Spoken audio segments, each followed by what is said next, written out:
लोक देवता बाबा रामदेव जी की जयंती, मुख्यमंत्री भजनलाल शर्मा ने प्रदेशवासियों को शुभकामनाएं दी, बधाई दी। सोशल मीडिया एक्स हैंडल पर पोस्ट साझा किया है। सभी प्रदेशवासियों को हार्दिक शुभकामनाएं। वीर तेजाजी महाराज के दिव्य आशीर्वाद से हम सभी के जीवन में सुख, समृद्धि, उत्तम स्वास्थ्य, शांति और उन्नति का वास हो, यही मंगल कामना है। तो मुख्यमंत्री भजनलाल शर्मा ने प्रदेशवासियों को लोक देवता बाबा रामदेव की जयंती पर बधाई दी, शुभकामनाएं दी। सीएम भजनलाल शर्मा ने सोशल मीडिया एक्स हैंडल पर पोस्ट साझा करते हुए सभी प्रदेशवासियों को शुभकामनाएं दी हैं। लोक आस्था का ये पर्व, महापर्व, इसको लेकर मुख्यमंत्री भजनलाल शर्मा ने सोशल मीडिया एक्स हैंडल पर पोस्ट साझा करते हुए लोक देवता बाबा रामदेव की जयंती पर सभी प्रदेशवासियों को शुभकामनाएं और बधाई दी है। तो लोक देवता वीर तेजाजी महाराज की जयंती और इसको लेकर मुख्यमंत्री भजनलाल शर्मा ने सभी प्रदेशवासियों को शुभकामनाएं दी हैं। सोशल मीडिया एक्स हैंडल पर मुख्यमंत्री भजनलाल शर्मा ने पोस्ट साझा करते हुए सभी प्रदेशवासियों को शुभकामनाएं दी, बधाई दी।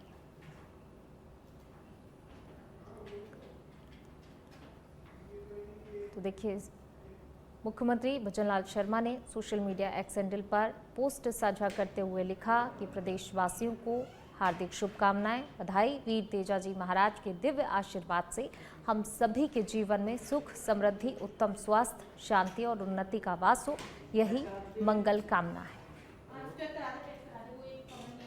तो मुख्यमंत्री भजनलाल शर्मा ने प्रदेशवासियों को बधाई दी है। सोशल मीडिया एक्स हैंडल पर पोस्ट साझा करते हुए बधाई दी है प्रदेशवासियों को। लोक देवता वीर तेजाजी महाराज की जयंती और इसको लेकर सभी प्रदेशवासियों के लिए मुख्यमंत्री भजनलाल शर्मा ने बधाई देते हुए लिखा कि सभी की प्रदेशवासियों की सुख समृद्धि की मंगल कामना।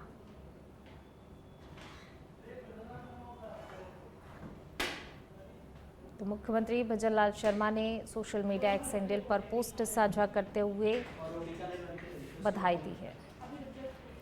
चलिए, इसी बीच शुरू करते हैं अगली खबर का। जयपुर से खबर आपको बता रहे हैं, सीएम भजनलाल शर्मा ने जारी किए हैं निर्देश। अतिवृष्टि प्रभावित क्षेत्रों में आज से 3 दिवसीय विशेष अभियान चलाने के निर्देश मुख्यमंत्री भजनलाल शर्मा ने दिए हैं। सभी जिलों के लिए कलेक्टर को फसल खराबे की गिरदावरी रिपोर्ट शीघ्र भिजवाने के लिए भी निर्देशित किया है मुख्यमंत्री भजनलाल शर्मा ने। मुख्यमंत्री भजनलाल शर्मा ने जम्मू कश्मीर, हिमाचल प्रदेश, उत्तराखंड और राज्यों में अतिवृष्टि और प्राकृतिक आपदा से प्रभावित राजस्थान के नागरिकों को आवश्यक दिशा निर्देश अधिकारियों को प्रदान किए। तो लगातार मुख्यमंत्री भजनलाल शर्मा निगरानी बनाए हुए हैं, मॉनिटरिंग लगातार उनके द्वारा की जा रही है। समय समय पर समीक्षा बैठक भी मुख्यमंत्री कर रहे हैं और राहत बचाव कार्यों को लेकर अधिकारियों से फीडबैक भी लेते हैं और समय समय पर दिशा निर्देश भी दिए जा रहे हैं मुख्यमंत्री की तरफ से। और एक बार फिर दिशा निर्देश दिए गए हैं अधिकारियों को कि किस तरीके से जो है राहत बचाव कार्यों को लेकर। और ज़्यादा जानकारी के लिए हमारे पॉलिटिकल एडिटर लाल सिंह जी हमारे साथ जुड़ रहे हैं। लाल सिंह जी, लगातार जो है मुख्यमंत्री भजनलाल शर्मा अधिकारियों से फीडबैक ले रहे हैं, दिशा निर्देश भी दे रहे हैं। अब 3 दिवसीय अभियान भी चलाने के निर्देश यहां पर दिए गए हैं, क्या कुछ अपडेट? देखिए पूरा लगातार प्रदेश में भारी बारिश का दौर जारी है। खासकर इस दौर में जो बारिश हुई है उससे करीब 1 दर्जन जिलों में कमोबेश बाढ़ जैसे हालात बन गए थे और इसको ध्यान में रखते हुए लगातार जिलों से सूचना मिल रही थी कि काफी नुकसान फसल को हुआ है। हालांकि मुख्यमंत्री भजनलाल शर्मा ने पहले ही अत्यधिक बारिश को देखते हुए राहत कार्य के तो निर्देश दे दिए थे, लेकिन अलर्ट जो कर दिया था, पूरा प्रशासन अलर्ट मोड पर था ताकि कहीं कोई बचाव किया जाए या कोई कहीं यात्री फंस गए हो उनको तुरंत निकाला जाए। लेकिन चूंकि लगातार जो फसल खराबे की सूचना मिल रही थी, किसानों के कई दल भी लगातार ये सूचना भिजवा रहे थे, तो इसको ध्यान में रखते हुए मुख्यमंत्री भजनलाल शर्मा ने 3 दिन के यानी कि आज से एक विशेष अभियान केवल इसको लेकर चलेगा कि फसल से जहां भी कोई नुकसान हुआ है, किसानों का कितना नुकसान हुआ है, कितनी फसल चौपट हुआ है, कितनी और खेत में कितना नुकसान हुआ है, गिरदावरी की जो रिपोर्ट सौंपी जाती है पूरी रिपोर्ट तैयार की जाए। यानी प्रदेश भर में अब तक भारी बारिश से जो भी नुकसान किसानों को हुआ है, आमजन को हुआ है, चाहे उसे फसलों के नुकसान की बात हो, चाहे वो खेत खलिहान के नुकसान की बात हो, चाहे वो मकान गिरने की बात हो, ऐसे तमाम जो जल जनित या भारी पानी के कारण जो जनता को नुकसान हुआ है उसकी गिरदावरी की जाएगी। इसके साथ ही क्योंकि पुणे लगातार मौसम विभाग की चेतावनी है, आगे भी बारिश का दौर जारी रहेगा, सभी जो एजेंसी है उनको पुनः अलर्ट मोड पर रख दिया गया है। इसके साथ ही दर्शकों को एक और चीज साझा करेंगे कि कल जो अहम बैठक हुई थी उसमें 2-3 अभियान और चलाए जाएंगे जो भी जनता से जुड़े हुए हैं। खासकर 15 सितंबर से जो चलेगा 2 अक्टूबर तक शहर चलो अभियान, इसके बाद 18 अक्टूबर से शुरू होगा गांव चलो अभियान, और इसके बाद शुरू होगा 2 अक्टूबर से 15 अक्टूबर तक सहकार सदस्यता का अभियान चलेगा। तीनों अभियानों का मकसद है जनता की जो समस्याएं होती हैं, स्थानीय स्तर पर जो समस्या होती है उनको सुलझाया जाए। गांव चलो अभियान में चाहे गांव के रास्तों की बात हो, चाहे खेत, कई बार ऐसे समस्याएं सामने आती है तो बड़ा विकराल रूप धारण कर लेती है। किसी खेत पर जाने का रास्ता नहीं होता तो रास्ते बनाए जाएंगे। गांव में अगर रास्ते की दिक्कत है उनको अलग किया जाएगा, किसानों को कोई दिक्कत है वो दूर की जाएगी, और यही शहरों में अभियान चलाया जाएगा। इसके लिए चाहे पानी से जुड़ी हुई हो, बिजली से जुड़ी समस्या हो, सड़कों से जुड़ी समस्या हो, ये तमाम जो समस्याएं एक आम जनता से सीधा जिनका जुड़ाव रहता है उनको दूर करने का इस दौरान पूरा प्रयास किया जाएगा। प्रशासन का पूरा अमला साथ रहेगा, और मैं कह सकता हूँ एक तरह से घर सरकार जा रही है इस माध्यम से, चाहे वो गांव चलो अभियान हो, चाहे वो शहर चलो अभियान हो, इन माध्यमों के जरिए सरकार आपके घर जा रही है और पता कर रही है आपको क्या दिक्कत है, और उसका मौके पर ही निस्तारण करने के प्रयास किए जाएंगे। जी मुख्यमंत्री भजनलाल शर्मा ने निर्देश दिए हैं, कलेक्टर्स को निर्देश दिए गए फसल खराबे की गिरदावरी रिपोर्ट सौंपने के शीघ्र भिजवाने के, लेकिन इसके लिए क्या कोई डेडलाइन तय की गई है? क्योंकि कई बार निर्देश दे दिए जाते हैं लेकिन समय भी लग जाता है, और ऐसे में जो है किसान परेशान हो रहे होते हैं, आम जनता परेशान हो रही होती है, तो इसके लिए कोई डेडलाइन भी तय की गई है क्या? 3 दिन का विशेष अभियान है, और इस 3 दिन के अंतर्गत पूरी रिपोर्ट राज्य सरकार के पास पहुंचेगी, और उसके बाद आम जनता के बीच बताया भी जाएगा कि पानी से कितनी फसल खराब हुई है, कितने मकान गिरे हैं, या और अन्य तरह का नुकसान कितना हुआ है। इस दौरान जो जनहानि है उसका भी आंकड़ा सामने आएगा, जो जान माल का नुकसान हुआ है वो सामने आएगा, सड़कों की क्या स्थिति, तो पूरा एक गिरदावरी रिपोर्ट होती है। लेकिन खासकर ये जो निर्देश दिए गए हैं पूनम ये दिए गए फसल खराबे के निर्देश, गिरदावरी की रिपोर्ट है, फसल खराबे को लेकर बनाई जाएगी, यानी किसानों को क्या नुकसान हुआ है उसको लेकर रिपोर्ट आएगी, रिपोर्ट सार्वजनिक की जाएगी, और एक तय प्रक्रिया होती है कि 15 दिन में, 20 दिन में इस सर्वे के बाद प्रयास, सरकार का पूरा प्रयास है कि तुरंत, जैसे क्योंकि गिरदावरी रिपोर्ट का मतलब है कि जैसे रिपोर्ट पहुंचेगी सरकार तुरंत प्रभाव से आपदा राहत कोष से जो राशि होती है वो किसानों को पहुंचाई जाएगी। यानी कि इन 3 दिन के विशेष अभियान का मकसद यही है पुनः कि तुरंत प्रभाव से जो पीड़ित है उनको मदद पहुंचाई जा सके। बिल्कुल। लाल सिंह जी, आप बने रहिएगा हमारे साथ, मैं लौटूंगी आपके पास। चलिए फिलहाल बढ़ते हैं आगे, बात अगली खबर की। जयपुर से खबर, मुख्यमंत्री भजनलाल शर्मा की संवेदनशीलता, 15 सितंबर से लेकर 2 अक्टूबर तक राज्य में महाअभियान चलाया जाएगा। प्रदेश भर में शहर चलो अभियान चलाना प्रस्तावित है। हर पंचायत समिति की 2 ग्राम पंचायतों पर संचालित होगा गांव चलो अभियान। सरकारी योजनाओं के लिए आवेदन, स्वास्थ्य शिविर, विद्यालय इत्यादि के लिए मरम्मत कार्य, बीज, मिनी कीट वितरण आदि कार्य होंगे। इसके साथ ही प्रदेश भर में 2 अक्टूबर से लेकर 15 अक्टूबर तक सहकार सदस्यता अभियान भी जो है संचालित किया जाएगा। इन सभी अभियानों के लिए नोडल अधिकारी नियुक्त करने के निर्देश दे दिए गए हैं। ज्यादा बातचीत के लिए हमारे पॉलिटिकल एडिटर लाल सिंह जी हमारे साथ लगातार बने हुए हैं। लाल सिंह जी, जिस तरीके से अभियान, 2 अभियान एक के बाद एक अभियान चलाए जाएंगे, क्या कुछ उद्देश्य इन अभियानों का? देखिए पूनम, जो गांव चलो अभियान है वो काफी महत्वपूर्ण है, क्योंकि इस अभियान के जरिए हर ग्राम पंचायत पर 2 पंचायत स्तर पर कैंप आयोजित किए जाएंगे, जिसमें फोकस किया जाएगा चिकित्सा शिविरों पर। खासकर चूंकि इस समय जो मौसमी बीमारियां चल रही हैं उनको ध्यान में रखा जा रहा है, तो गांव में ही चिकित्सा शिविर लगाए जाएंगे, जांच की जाएगी। इसके साथ ही जो एक मिनी किट किसानों को दिया जाता है वो भी दिया जाएगा, और साथ ही क्योंकि हाल ही में स्कूलों का एक बड़ा मुद्दा आपने देखा होगा पूनम उठा था, जिसमें कई एक झालावाड़ में बड़ा हादसा हुआ था। इसके बाद लगातार ये तस्वीर सामने आ रही थी कि सर्वे कराया गया है कौन से स्कूल है जिनको जमींदोज कर दिया जाना चाहिए, यानी कि जो स्कूल जर्जर हो गए उनको बिल्कुल खत्म कर दो, बच्चों के लिए वैकल्पिक व्यवस्था की जाए ताकि इस तरह के हादसे और ना हो। ये एक रिपोर्ट लगातार तैयार की जा रही है, और ये सरकार का दावा है कि आने वाले दिनों में कोई भी स्कूल प्रदेश में जर्जर नहीं रहेगा।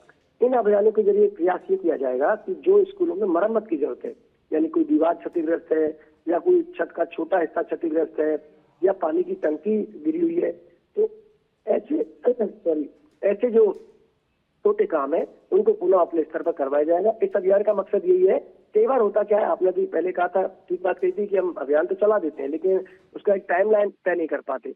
अब मान लो स्कूल की टंकी खराब है, उसके लिए महीने तक आपको इंतजार करना पड़ रहा है, आप अलग अलग एजेंसियों को पत्र लिख रहे हैं, कई बार कक्षा कक्ष खराब है। तो ये जो सारे काम है, ये छोटे काम छोटे स्तर पर किए जा सकते हैं मरम्मत के स्कूलों में, वो इन्हीं अभियानों के दौरान किए जाएंगे। चिकित्सा शिविर लगाए जाएंगे, किसानों से संबंधित समस्या उनको भी दूर किया जाएगा, उनके लिए मिनी किट तैयार किया गया है बीज का, वो भी उनको वितरित किया जाएगा। शहरों के अभियान है, उनमें भी जो आमजन की समस्याएं हैं उनका निराकरण किया जाएगा, चाहे वो पानी से संबंधित हो, बिजली से संबंधित हो, कई बार सड़क के रास्तों पर अतिक्रमण के मामले सामने आते हैं, उनका भी तुरंत ही निस्तारण किया जाएगा। कुल मिलाकर इनका जो मकसद है उन्होंने यही है कि आम जन की वो समस्या है जो देखने में दूर बड़े स्तर पर छोटी लगती है लेकिन उस व्यक्ति के लिए बहुत अहम होती है, उसका पूरा जीवन स्तर उससे प्रभावित हो जाता है, ऐसी समस्याओं का तुरंत ही मौके पर निस्तारण करना इन सेवाओं का लक्ष्य रहेगा। जी पूनम जी, शुक्रिया आपका इस तमाम जानकारी को साझा करने के लिए। जयपुर से बड़ी खबर आपको बता रहे हैं, कांग्रेस विधायक दल की बैठक आज होगी शाम 7 बजे। बैठक आयोजित की गई है कॉन्स्टिट्यूशन क्लब में बैठक होगी। नेता प्रतिपक्ष टीकाराम जूली की अध्यक्षता में कांग्रेस विधायक दल की बैठक होने जा रही है। विधानसभा सत्र की रणनीति को लेकर मंथन होगा। तो आज शाम 7 बजे कांग्रेस विधायक दल की बैठक रखी गई है। नेता प्रतिपक्ष टीकाराम जूली बैठक की अध्यक्षता करेंगे और विधानसभा सत्र की आगे की रणनीति को लेकर यहां पर मंथन होगा। तो 1 सितंबर से मानसून सत्र की शुरुआत हो गई है। विधानसभा का मानसून सत्र जो है और सत्र का पहला दिन हंगामे की भेंट चढ़ा। कार्यवाही 3 सितंबर तक के लिए स्थगित कर दी गई और अब जो है कल के लिए रणनीति विपक्ष तैयार करेगा। चलिए बढ़ेंगे आगे, बात अगली खबर की। जयपुर से खबर, 3 सितंबर को नगर निगम हेरिटेज वार्ड 63 में उपचुनाव। संबंधित निर्वाचन क्षेत्र में स्थित कार्यालयों में सार्वजनिक अवकाश घोषित किया गया है। जिला निर्वाचन अधिकारी डॉक्टर जितेंद्र कुमार सोनी ने आदेश जारी कर दिए हैं। औद्योगिक वाणिज्यिक प्रतिष्ठानों में भी अवकाश घोषित किए गए हैं। जयपुर से ये खबर आपको बता रहे हैं।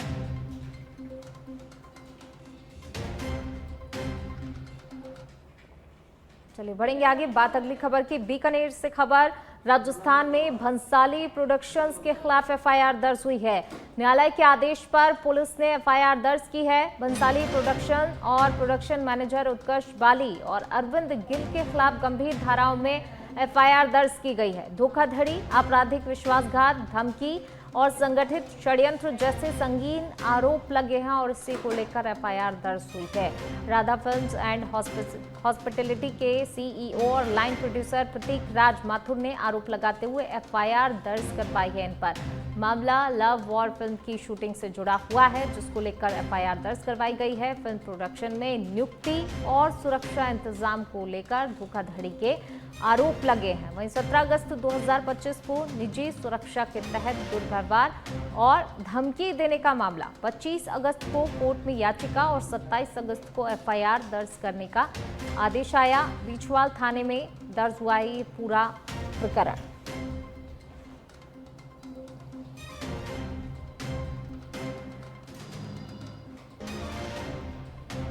और ज्यादा बातचीत के लिए हमारे सहयोगी सुरेंद्र हमारे साथ जुड़ गए हैं। सुरेंद्र, क्या कुछ पूरा मामला है, कौन कौन से आरोप लगे हैं जिसके तहत एफआईआर दर्ज करवाई गई है? जी देखिए, बिल्कुल पूनम, जिस प्रकार से बीकानेर के बीचवाल पुलिस थाना में संजय लीला भंसाली व भंसाली प्रोडक्शन पर एफआईआर दर्ज करवाई गई है। न्यायालय के आदेश के बाद इस फैसले के तहत बीचवाल पुलिस थाना में मामला दर्ज किया गया है। थानाधिकारी गोविंद सिंह चार ने जानकारी देते हुए बताया कि संजय लीला भंसाली प्रोडक्शन और प्रोडक्शन मैनेजर उत्कर्ष बाली व अरविंद गिल के खिलाफ गंभीर धाराओं में मामला दर्ज किया गया है। धोखाधड़ी, आपराधिक विश्वासघात, धमकी और संगठित षड्यंत्र जैसे संगीन आरोप लगाए गए हैं। राधा फिल्म्स एंड सीईओ के लाइन प्रोडक्शन पर प्रतीक के राज माथुर पर एफआईआर दर्ज करवाई गई है। ऐसे में फिलहाल पुलिस ने न्यायालय के इस फैसले के तहत मामला दर्ज कर लिया है। मामला दर्ज कर पुलिस जांच शुरू की है। जी, शुक्रिया आपका इस तमाम जानकारी को साझा करने के लिए। तो बीकानेर में भंसाली प्रोडक्शंस के खिलाफ एफआईआर दर्ज की गई है। धोखाधड़ी सहित कई अन्य आरोप, गंभीर आरोप जो है इन पर लगे हैं और इसी के तहत ये एफआईआर दर्ज की गई है। ये मामला लव वॉर फिल्म की शूटिंग से जुड़ा हुआ है। चलिए बढ़ेंगे आगे, बात अगली बड़ी खबर की। जयपुर से बड़ी खबर आपको बता रहे हैं। मंत्री दिलावर के निर्देश के बाद आदेश जारी किए गए हैं। शिक्षा विभाग के कार्यालय हेतु भारत में निर्मित सामान क्रय करने का आदेश। शिक्षा विभाग के सभी कार्यालय में अब स्वदेशी निर्मित वस्तुओं का ही क्रय किया जाएगा। वहीं आदेश में कहा गया है कि प्रधानमंत्री नरेंद्र मोदी की परिकल्पना के अनुसार मेक इन इंडिया को बढ़ावा देने के लिए शिक्षा विभाग के अधीनस्थ सभी कार्यालय में अब केवल भारत में निर्मित वस्तुओं का ही क्रय किया जाएगा। गत दिनों शिक्षा मंत्री मदन दिलावर ने शिक्षा विभाग में स्वदेशी वस्तुओं की खरीद के लिए दिशा निर्देश दिए थे। केवल भारत में निर्मित वस्तुओं की ही खरीद करने के निर्देश दिए गए थे।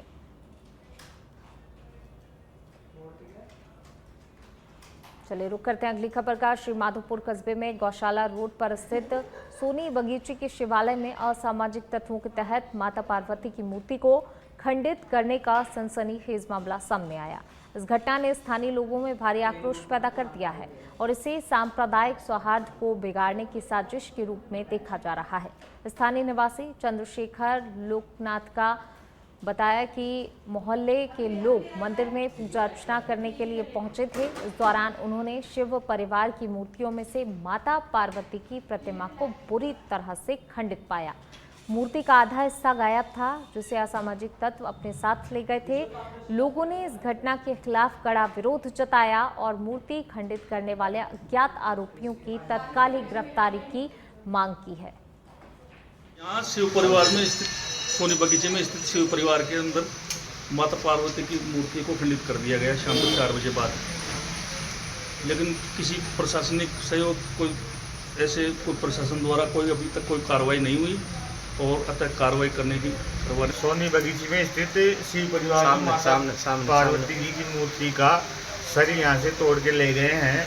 अभी जो दीपक करने के लिए है तब पता चला कि इसकी मूर्ति को खंडित, इसका शीश भी यहाँ नहीं है।